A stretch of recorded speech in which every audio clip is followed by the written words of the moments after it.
الحمد لله الحمد لله الحمد لله. Bismillahirrahmanirrahim. Assalamu alaikum wa rahmatullahi wa barakatuh. Chers frères, mères et sœurs, aujourd'hui nous allons voir ensemble le verset suivant de notre petite série, qui est Maliki Yawmiddin. Il faut savoir qu'à travers les différentes variantes de lecture du Coran, il y a ces deux possibilités qui viennent ici. Maliki Yawmiddin, selon la variante de lecture de l'imam Hafs, mais également d'autres, selon d'autres variantes, telles que Malik, où on peut trouver, pour citer une parmi tant d'autres, celle de Warsh. Alors, ces deux, Malik et Malik, viennent plus ou moins dans le même sens. C'est-à-dire, elles viennent exprimer la royauté, cette notion de roi, qu'Allah est le roi. Et de l'autre côté, ce côté de propriétaire, c'est-à-dire qu'Allah est le roi, il est le législateur. Et par rapport à la tournure qui est utilisée ici, Maliki Yawmiddin, qui vient ici une annexion. Il est le maître du jour de la rétribution. Il est le maître, il est le roi, il est celui qui fixe un cadre, qui fixe ses règles et que le jugement va se dérouler de la manière dont il le souhaite. Un roi n'a pas à se justifier de son jugement. Lorsqu'il décrète quelque chose, lorsqu'il fixe un cadre, alors ce cadre sera tel quel et personne ne peut y toucher, uniquement lui. Libre à lui de s'en tenir à ses règles ou pas.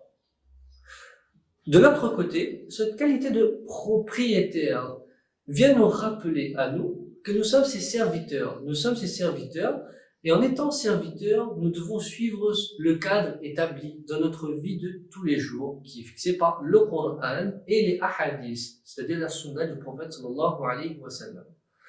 Alors, on comprend que nous sommes la propriété d'Allah. C'est un rappel pour nous. C'est un rappel.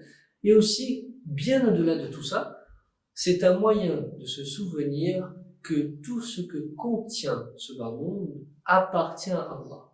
Et tout ce bas monde, notamment ce que nous possédons. Ce que nous possédons, c'est-à-dire, nous pouvons posséder une voiture, un téléphone, un ordinateur, ou quoi que ce soit. Nous avons parfois même nos enfants. Nous disons souvent nos enfants, mais il ne faut pas oublier que, avant tout, ce sont des biens, nos enfants sont des dépôts, des amanas, des dépôts qu'Allah nous a confiés uniquement la gestion. Bien sûr, nous sommes propriétaires dans un sens, mais dans un sens suprême. Cette notion-là, nous ne sommes que des gestionnaires, c'est-à-dire que nous devons bien agir, nous devons utiliser ce sur quoi nous avons une responsabilité dans un cadre qui est licite. Car demain, Yawmiddin, le jour de la rétribution, ce jour du jugement, nous aurons à rendre compte de nos actes, que ce soit des actes vertueux ou même des actes qui ont transgressé les lois divines, qui ont transgressé ce cadre fixé par Allah. Alors, Dana ici vient dans le sens de justice, équité, c'est-à-dire que Allah, il va juger chacun de nous avec justice.